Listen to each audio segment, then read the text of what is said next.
From Fox 55 Sports, Sports Director Justin Prince, Elijah Collins. With the area's most local sports, this is The Locker Room.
With that, we say good evening to you all. Welcome inside the locker room. That is Elijah Collins. I am Justin Prince. Elijah, it finally happened, man.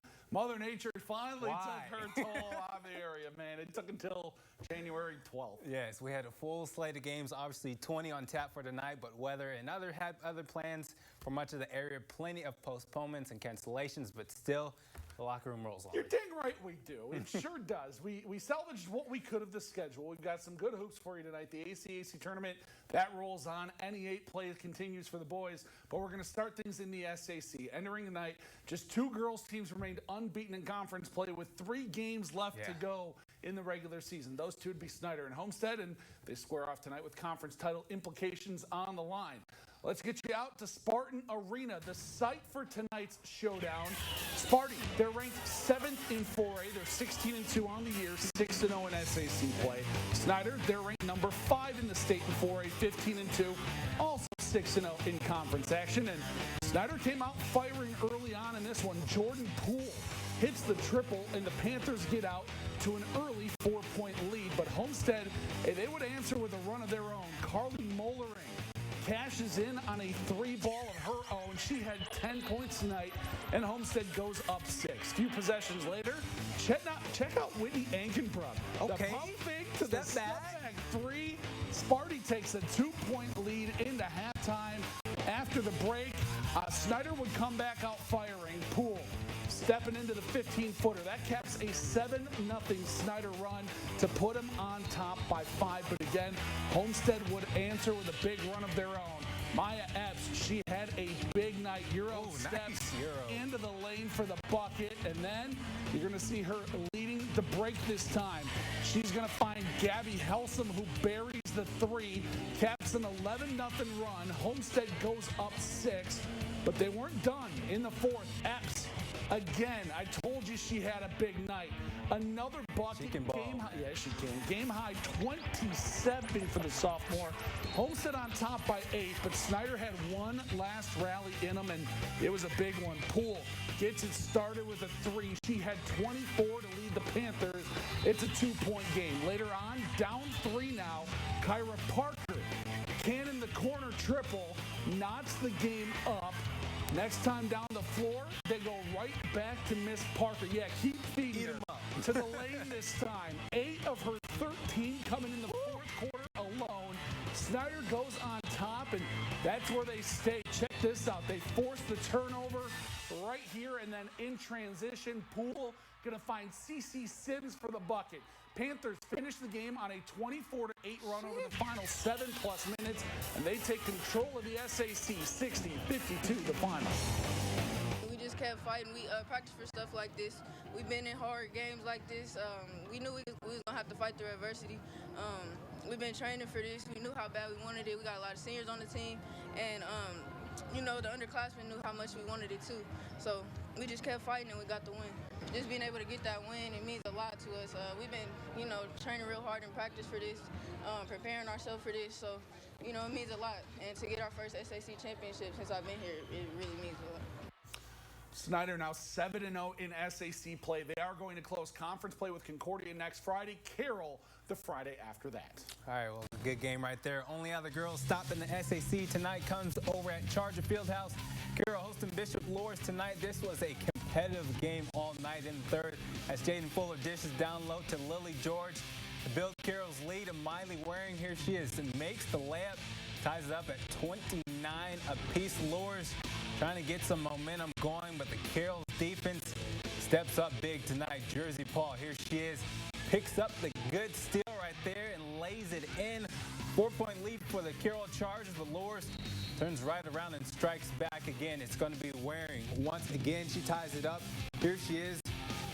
Not for long, Lily George with another layup. Carroll leads 33-31.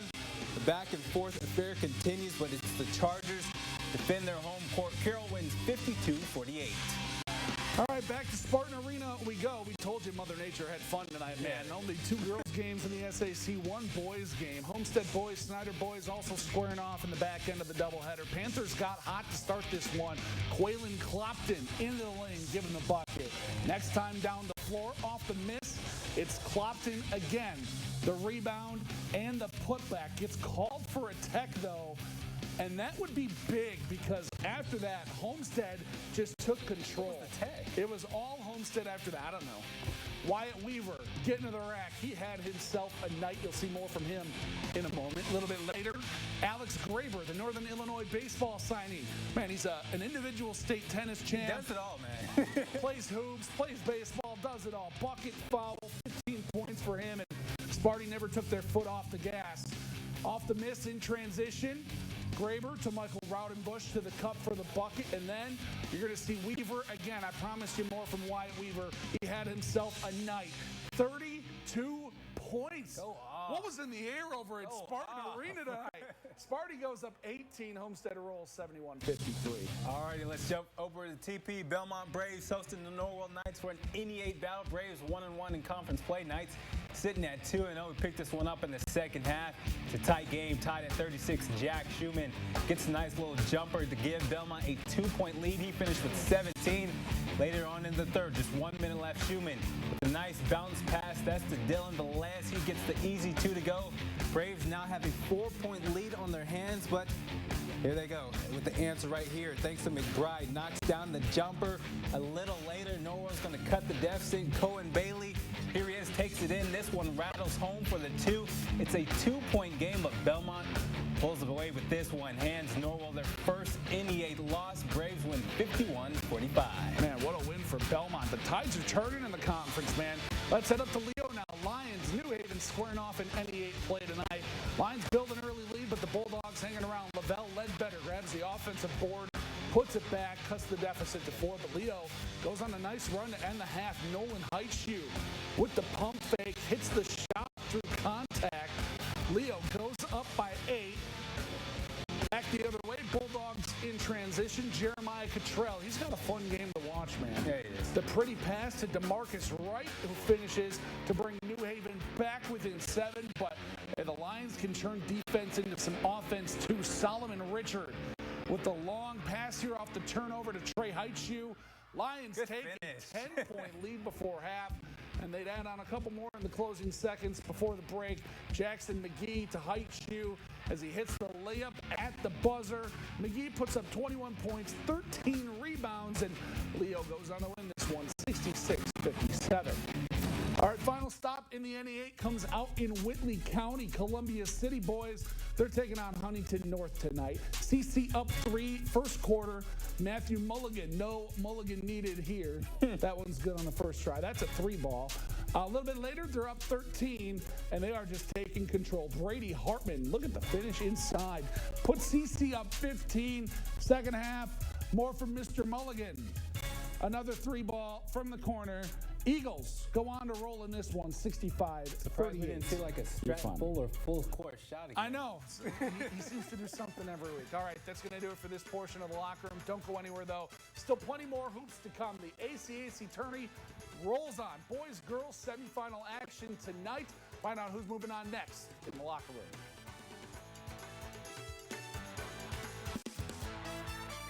This is the locker room.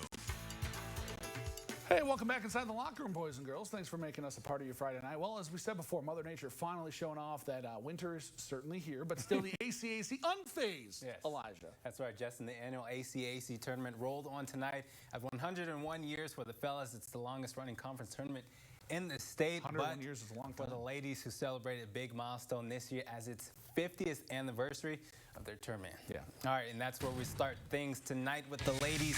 ACAC tournament semifinal action at Hanger. Jay County taking on Adams Central. Picked this one up in the second quarter. Check out the steal by Molly Molenkamp. Gets the layup to go. She finished in double digits with 18 points. Jay County up 28-12. Other end we go. AC is going to have an answer. Athena Shorts throws up the floater. Knocks it off the glass. She finished in double digits with 10 points. In the second half we go now. Patriots still with that big lead, 30-14 now. The freshman, Haley Schwederman, picks up a good steal, finishes at the rack for two, 34-12. A little later, Adams Central has another answer. Ava Stratford, she's going to bang the three ball in the corner off the inbound play, but Jay County takes care of business against Adams Central once again. Sophie Saxman cleans up the board, takes it back for a two of her game-high 19. The Patriots earn the win 56-29. They're off to the ACAC championship. Appearance to the championship match now. Just what does that mean overall for this program? We like it that way. We like to keep it that way. So working hard every year and coming back and knowing that's what we have to do when we step on the court. Well, it's awesome. You know, we've obviously have had a lot of success in the ACAC, and you know we want to continue that success. And we knew, you know, coming in here it was going to be a hard-fought game. You know, Adams Central's a very gritty team, and so we knew we were going to have to come in here and do our job before we could, you know, get to the championship tomorrow night. All right, so the Patriots move on to face the winner of the other semifinal between Bluffton and Woodland. That game being played over at Heritage High School tonight. Starting off in the third quarter here, Woodland up 2 until Isabella Stout gets the fast break bucket here to tie things up. But then the Warriors would go on a bit of a tear. Brooke Kneibler misses, but Alyssa Anderson right there to clean it up, put it back. Woodland goes up 5. A little bit later, check it out. Nice outlet pass to Kyra Elwood. She gets the score, makes it a 25-20 game in favor of Woodland. Later on, Kneibler, she ain't going to miss this time. Knocks down the 3 ball, pushes the lead up to 8. Bluffton trying to light a little bit of a fire under themselves. Tressa Renner, gonna hit the sweet dime to Marin Schreiber, brings the lead down to 4. Then on to the 4th, Marley Dreyer to Renner for the fast break score. Not enough though. Warriors pull away late to win this one. Woodland wins 47-37. They're on to the ACAC tournament title game. You know, I was really happy with our defense tonight.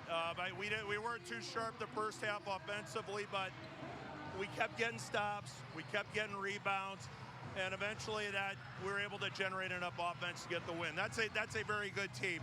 And so to hold them to 36 points or whatever it was, I'm thrilled. You know, at this time of year, we just want to play our best basketball. It doesn't really matter who's in front of us. Obviously, whoever we play is going to have played well to get there.